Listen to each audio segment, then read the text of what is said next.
Welcome to Suman TV. నేను మీ నవీన్. ప్రస్తుతం మనతో హోమియోపతిక్ ఎక్స్పర్ట్ డాక్టర్ చేతన్ రాజు గారు ఉన్నారు. హాయ్ సార్, నమస్తే అండి. నమస్తే సార్. సార్, అరికాళ్ళలో తిమ్మిర్లు మంటలు వచ్చాయంటే అది కేవలం మనం ప్రీవియస్ వీడియోలో మాట్లాడుకున్నప్పుడు డయాబెటిక్ ఉన్న వాళ్ళకి మాత్రమే ఇట్లాంటి అంటే కాళ్ళల్లో ఏదో ఒక పురుగులు పాకుతున్నట్లు చీమలు కుడుతున్నట్టుగా సెన్సేషన్ వచ్చేదని అనుకున్నాము. కానీ మీ వీడియోస్ కింద కొన్ని కమెంట్స్ వచ్చాయి. సార్, మాకు డయాబెటిక్ అయితే ఏం లేదు, మేము టెస్టులు చేయించుకున్నాము, కానీ ఈ సింటమ్స్ మాకు వస్తున్నాయి. సో ఈ నరాల బలహీనతకి సంబంధించి ఇట్లా ఉంటుందా అని అడుగుతా ఉన్నారు. సో ఏంటి, ఎట్లా చెప్పచ్చు? ఇప్పుడు చూడండి, ఒక పేషెంట్ వచ్చింది మన దగ్గర. ఎక్కడి నుంచి? కాగజ్ నగర్ నుంచి వచ్చిండ్రు. ఓకే.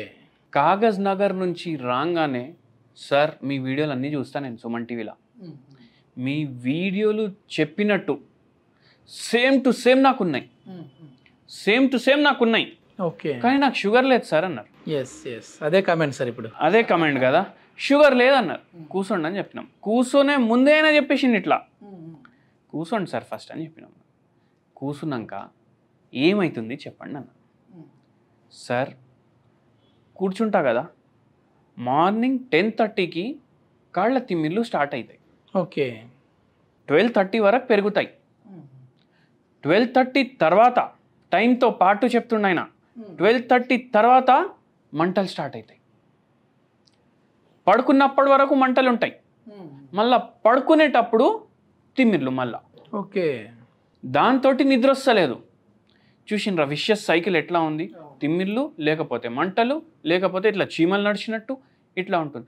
మళ్ళా నడిచేటప్పుడు ఇట్లా లాగుతుంది మొత్తం. ఎవరైనా ఇట్లా రోప్ నా కాళ్ళకు కట్టుకొని ఇట్లా గుంజుతున్నారు.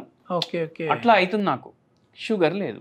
జనరలీ పెరిఫరల్ న్యూరోపతిలో మనం చూస్తాము, ఇది ఏమో ఎక్కువ షుగర్ వ్యాధి పేషెంట్లో ఉంటే నరాలు డ్యామేజ్ అవుతాయి అక్కడ పెరిఫరీస్లో, దానివల్ల వస్తుంది. ఈ పేషెంట్కి మనం ఒకటే అడిగినాం, ఎంఆర్ఐ ఇవ్వండి అన్న. ఎంఆర్ఐ ఇస్తే దాంట్లో డీజనరేటివ్ చేంజెస్ ఉండే లోవర్ స్పైన్లో. ఓకే. డీజనరేటివ్ చేంజెస్ ఉండే. ఆ డీజనరేటివ్ చేంజెస్ అయ్యి బోన్ ఏమో జరిగిపోయింది అక్కడి నుంచి. అది స్పైనల్ కార్డ్ని కంప్రెస్ చేస్తుంది. ఇప్పుడు అందరు స్పాండ్లోసిస్ విన్నారు, స్పాండియోలిథియాసిస్ విన్నారు, మళ్ళీ సియాటికా విన్నారు. సో ఇవి ఏంది, షుగర్ వ్యాధి ఉంటే రావాలి అని ఉండదు కదా. ఇప్పుడు మన మెయిన్ నరం అది స్పైనల్ కార్డ్. ఎక్కడి నుంచి ఎక్కడి వరకు ఉంటుంది? ఇక్కడ తల కింద నుంచి మొత్తం నడుము కింద వరకు ఉంటుంది. అయితే అక్కడ బోన్స్ దాన్ని ప్రొటెక్ట్ చేస్తాయి. ఎందుకు ప్రొటెక్ట్ చేస్తాయి? ఇప్పుడు ఏమైనా కింద పడితే కానీ షాక్ అబ్జర్వ్ చేసుకొని ఇంటర్వర్టిబ్రల్ డిస్క్లు ఉంటాయి అక్కడ. డిస్క్ బల్జ్ లాగా అయిపోతుంది. అక్కడ డిస్క్ బల్జెస్ అయితే కామన్. ఓకే. ఓకే. మనం కూడా ఎంఆర్ఐలు తీపిస్తే మనకు డిస్క్ బల్జెస్ ఉండొచ్చు. బండ్ల మీద తిరుగుతాం, ఫుల్ డే పని చేస్తాం, డిస్క్ బల్జెస్ మనకు కూడా ఉంటాయి. అది ఓన్లీ పోస్చర్లోనే ప్రాబ్లం ఉంటే కూడా అవుతాయి. కానీ ఇక్కడ ఏమైందంటే ఆ బోన్ డిస్క్స్ పోయి ఇట్లా స్పైనల్ కార్డ్ మీద ప్రెషర్ వేస్తుంది.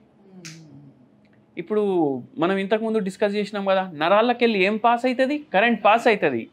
ఇప్పుడు ఆ కరెంట్ సరిగా పోతలేదు కాళ్ళకు. అట్లా ఈ పేషెంట్కి ప్రాబ్లం అయింది. ఓకే. ఓకే. డయట్ అడిగినాం. వారంలో 4 సార్లు కానీ 5 సార్లు కానీ నాన్ వెజ్ అంట. వెడ్నెస్డే నాడు, సోమవారం నాడు, శనివారం నాడు లేదు. ఓకే. వేరే అన్ని రోజులు 2 పూటలు ఉంది. మళ్ళీ ఈ రోజులు ఎందుకు తింటలేము? పూజలు చేస్తాం కదా సార్ అని. అవును, కరెక్టే. సరే మళ్ళీ డైలీ పూజ చేయండి అన్నా నేను. ఎందుకు నాన్ వెజ్ తింటే ఏమవుతుంది అని అడిగినాను. నాన్ వెజ్ తింటే కూడా ఈ ప్రాబ్లంలు పెరుగుతాయి. ఓకే. ప్రోటీన్ ఎక్కువ ఉంటుంది. ప్రోటీన్ ఎక్కువ ఉండడం వల్ల కాదు ప్రాబ్లం.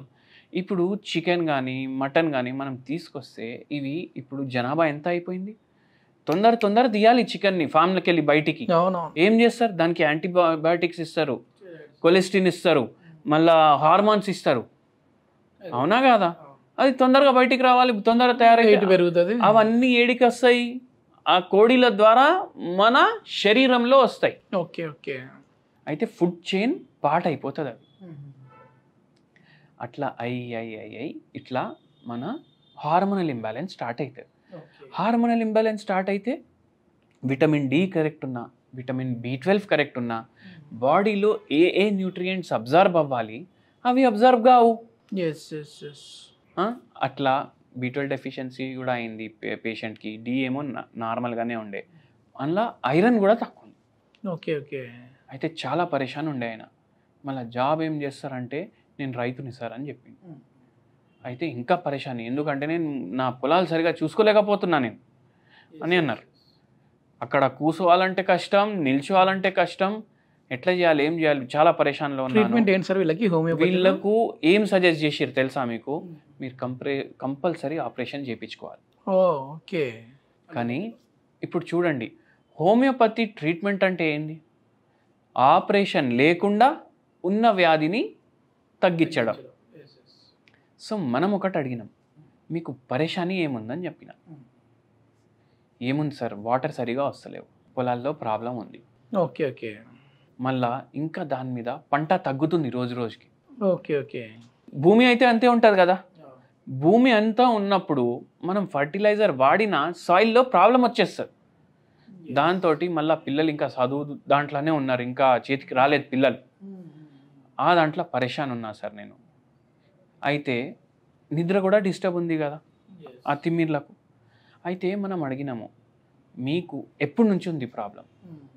15 years బ్యాక్ స్టార్ట్ అయింది, గ్రాడ్యువలీ గ్రో అవుతుంది అన్నారు. ఓకే. అయితే మనము ఈ పేషెంట్కి హోమియోపతి మెడిసిన్స్ ఇచ్చినాము. 3 నెలలు మనం మెడిసిన్స్ వాడితే 70% 80% ప్రాబ్లం, తిమ్మిర్లు కానీ, మంటలు కానీ, నొప్పి కానీ అన్నీ తగ్గినాయి. అంటే సర్జరీ కూడా ఏం పడలేదు, సర్జరీ లేకుండానే హోమియోలో తగ్గించారు. అందరు ఏమనుకుంటారు, హోమియోపతి మందులు మెల్లగా పనిచేస్తాయి, కానీ అది అట్లా ఉండదు. హోమియోపతి మందులు కూడా తొందరగా పనిచేస్తాయి. ఏమన్నా దీనికి తోడుగా హోమ్ రెమెడీస్ లాంటివి ఏమైనా సజెస్ట్ హోమ్ రెమెడీ కూడా ఇచ్చినాము. మీరు ఇచ్చిన హోమ్ రెమెడీ వింటే మీరు కూడా అబ్బా దీంట్లో ఈ గుణాలు కూడా ఉంటాయా అని అనుకుంటారు. Okay okay. తామర పువ్వు ఉంటుంది కదా, తామర పువ్వుది చెట్టు ఓకే, ప్రతి భాగంతో మెడిసినల్ ప్రాపర్టీస్ ఉంటాయి. తామర పువ్వు మీరు గ్రీన్ టీ చేసుకుంటా, తామర పువ్వు మంచిగా వాష్ చేసి దాంట్లో వేసి బాయిల్ చేసిర్రు అనుకోండి, లోటస్ టీ రెడీ అయిపోతుంది. యాంటీ ఆక్సిడెంట్స్ ఫుల్ ఉంటాయి దీంట్లో. వెయిట్ లాస్కి హెల్ప్ చేస్తాయి, ఆక్సిడేటివ్ స్ట్రెస్ తగ్గిస్తాయి, నరాలని గట్టిగా చేయడానికి హెల్ప్ చేస్తాయి, బాడీలో కాల్షియం అబ్జార్ప్షన్ సరిగా ఇవ్వడానికి హెల్ప్ చేస్తాయి. అది మన ట్రీట్మెంట్లో సహకరిస్తుంది అనేసి అది డైలీ ఒక కప్పు తాగమని చెప్పినాం. మళ్ళీ దాంతోపాటు మకానాలు ఉంటాయి, పూల్ మకానాలు. అవి దేంట్లోకి వెళ్ళి వస్తాయి? ఈ తామర చెట్లకి వెళ్ళి వస్తాయి, తామర గింజలు. ఇంకా అది డైలీ ఒక కటోరా నింపేసి తినమని చెప్పినాం. ఓకే. అంటే డైరెక్ట్గా సార్ అవి డైరెక్ట్ తినాలా? అవి మురుమురాల్లానే ఉంటాయి అవి. అవి తింటే దాంతో కూడా రిలీఫ్ వస్తుంది అని చెప్పినాము. మళ్ళీ అందరికీ ఒక హోమియోపతి మెడిసిన్ చెప్తాను. జర ఇట్లా తిమ్మిళ్ళు జర స్టార్టింగ్లో ఉన్నాయంటే మీకు కంట్రోల్ అవుతుంది. మీకు చాలా ఎక్కువ ఉంది ప్రాబ్లం అంటే మీరు క్లినిక్ వచ్చి ఇండివిజువలైజ్ ట్రీట్మెంట్ తీసుకోవడం బెటర్. సో వాళ్ళు ఏం చేయాలంటే కాల్చికమ్ ఆటమ్ నేల్ ఇది 0/9 పొటెన్సీలో డైలీ 4 గోళీలు పొద్దుగాల, 4 గోళీలు పొద్దుమీకి తీసుకోవాలి. ఓకే. అంటే ఈవినింగ్ ఒకటి, మార్నింగ్ ఒకసారి, 4 గోళీలు 4 గోళీలు. కాల్చికమ్ ఆటమ్ నేల్ 0/9 పొటెన్సీ. ఓకే. ఎన్ని రోజుల్లో ఇది మనకి రిలీఫ్ ఉంటుంది సార్? తక్కువ ఉంటే పెయిన్ మీకు తొందరగానే రిలీఫ్ వస్తుంది, వారం రోజులు 10 రోజుల్లో. చాలా ఎక్కువ ఉంది ప్రాబ్లం, జర డిజనరేటివ్ చేంజెస్ ఉన్నాయి, ఇప్పుడు ఒక్కొక్కసారి గర్భసంచి తీసేస్తారు, దానివల్ల కూడా ఈ ప్రాబ్లం స్టార్ట్ అవుతాయి. సో వాళ్ళు క్లినిక్కి రావాలి. చాలా మంచి ఇన్ఫర్మేషన్ సార్. ఎందుకంటే ఈ రోజుల్లో డయాబెటిక్ లేకపోయినా కూడా ఇట్లాంటి సింటమ్స్, ఇట్లాంటి నరాల బలహీనతకు సంబంధించిన సింటమ్స్ అయితే వస్తూనే ఉంటాయి. దీనికి ఎట్లాంటి సర్జరీ లేకుండా ఈజీగా హోమియోపతిలో అయితే ట్రీట్మెంట్ ఉంది అని చెప్పేసి చేతన్ రాజు గారు చెప్తా ఉన్నారు. థ్యాంక్ యూ అండి.